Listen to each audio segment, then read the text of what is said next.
Dear students, now we are going to study the sixth part of the same lesson, thief. Perhaps it was also concern for Arun that drew me back. शायद यह मेरा अरुण के साथ लगाव था जिसके कारण मुझे वापस होना पड़ा. A sense of sympathy is one of my weakness. उसके प्रति मेरी सहानुभूति मेरी सबसे बड़ी कमी थी. And through hesitation over a theft I had often been caught. और इसी संकोच के कारण मैं कई बार चोरी करते हुए पकड़ा भी गया था. A successful thief must be pitiless. दीपक कहता है एक सफल चोर को अवश्य ही निर्दयी होना चाहिए. I was fond of Arun. लेकिन मैं अरुण के प्रति बहुत ही लगाव था मेरा. My affection for him, my sense of sympathy, but most of my desire to write whole sentence drew me back to the room. मेरा उसके प्रति लगाव, मेरी उसकी सहानुभूति और उन सब से भी ज़्यादा जो मुझे उससे लिखने की शिक्षा मिलती थी, इसी के कारण मैं उसके कमरे में मुझे फिर वापस आना पड़ा. I hurried back to the room extremely nervous. जब मैं उसके कमरे में आया तो मैं बहुत घबराया हुआ था. For it is easier to steal something than to return it undetected. क्योंकि यह बड़ा आसान होता है कि किसी के यहाँ चोरी किया जाए, लेकिन यह बड़ा कठिन होता है किसी के यहाँ चोरी किए गए सामान को बिना देखे हुए पुनः वापस किया जाए. If I was cause beside the bed now, यदि मैं इस समय उसके बगल में उसके बिस्तर पर पकड़ा जाऊँ, with the money in my hand, अपने हाथ में पैसा लिए हुए, तो और with my hand under the mattress, या मेरा हाथ उस मैट्रेस के नीचे पड़ा दिखाई दे, there could be only one explanation, तो इसका एक ही अर्थ होगा कि मैं उसके यहाँ that I was actually stealing, कि मैं वास्तव में उसके यहाँ चोरी कर रहा था. If Arun woke up I would be lost. अगर अरुण जाग जाता तो मेरा सब कुछ बर्बाद हो जाता. I open the door clumsily and stood in the doorway in clouded moonlight. मैं दरवाज़ा को बहुत भद्दे ढंग से खोला और दरवाजे पर खड़ा हो गया. उस समय चंद्रमा का प्रकाश बादलों से युक्त था. Gradually my eyes became accustomed to the darkness of the room.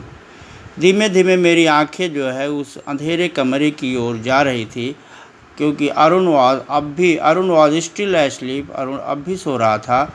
I went on all fours again. मैं 4 कदम फिर आगे बढ़ा. And crept noiselessly to the head of the bed, और बिना शोर मचाए हुए खिसकते हुए उसके सिरहाने पर पहुंचा. My hand came up with the notes. मेरे हाथ उस नोट के पास गए. I felt his breath my fingers. मेरी अंगुलियों से उसके सांस का अनुभव हो रहा था. I was fascinated by his tranquil features. उसकी शांतिपूर्ण स्थिति से मैं बहुत ही आकर्षित था.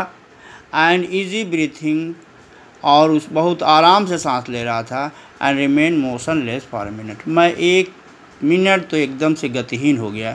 Then my hand explored the mattress. तब मेरा हाथ आगे मैट्रेस की तरफ बढ़ा और उसके किनारे को पाया और नोट वहाँ पर रख दिया. I awoke late morning to find that Arun had already made the tea. मैं अगले दिन लेट में उठा और देखा कि अरुण जो है पहले से ही चाय बना चुका था. I found it difficult to face him. मेरा उसका मुकाबला करना बड़ा अपने को कठिन लग रहा था। His hand was stretched out towards me. उसके हाथ मेरी तरफ आगे बढ़ रहे थे। There was a 5 rupee note beneath his fingers. उसके हाथों में 5 रुपए के नोट थे। उसे देख करके मेरा दिल जो है जम तक से बैठ गया। I made some money yesterday. कल मैंने कुछ पैसा अर्न किया था। उसने कहा now you get paid regularly. अब तुम्हें नियमित जो है वेतन मिलेगा। My spirits rose as rapidly as it fallen. मेरी भावना बहुत तेज़ी से ऊपर बढ़ी और फिर जैसे गिर गई हो। आई कांग्रेचुलेटेड माई सेल्फ। मैंने अपने को धन्यवाद दिया। On having return the money. उसका वापस लौटाने के कारण मैंने अपने को धन्यवाद दिया। But when I took the note, लेकिन जब मैंने देखा उस नोट को तो मैंने अनुभव कर लिया कि अरुण को सब कुछ पता चल गया है।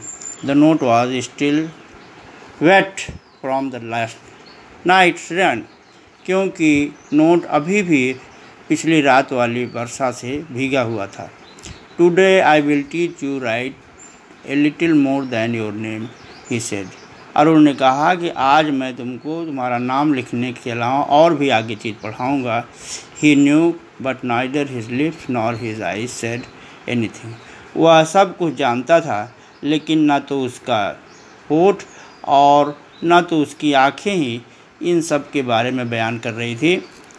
And I smiled at Arun in my most appealing way. मैंने अरुण को बड़े ही आकर्षक ढंग से उसको देख करके मुस्कराया। And the smile came by itself. मेरी यह मुस्कुराहट जो है स्वयं आई और इसके बारे में मुझे कुछ भी पता नहीं था। Thank you.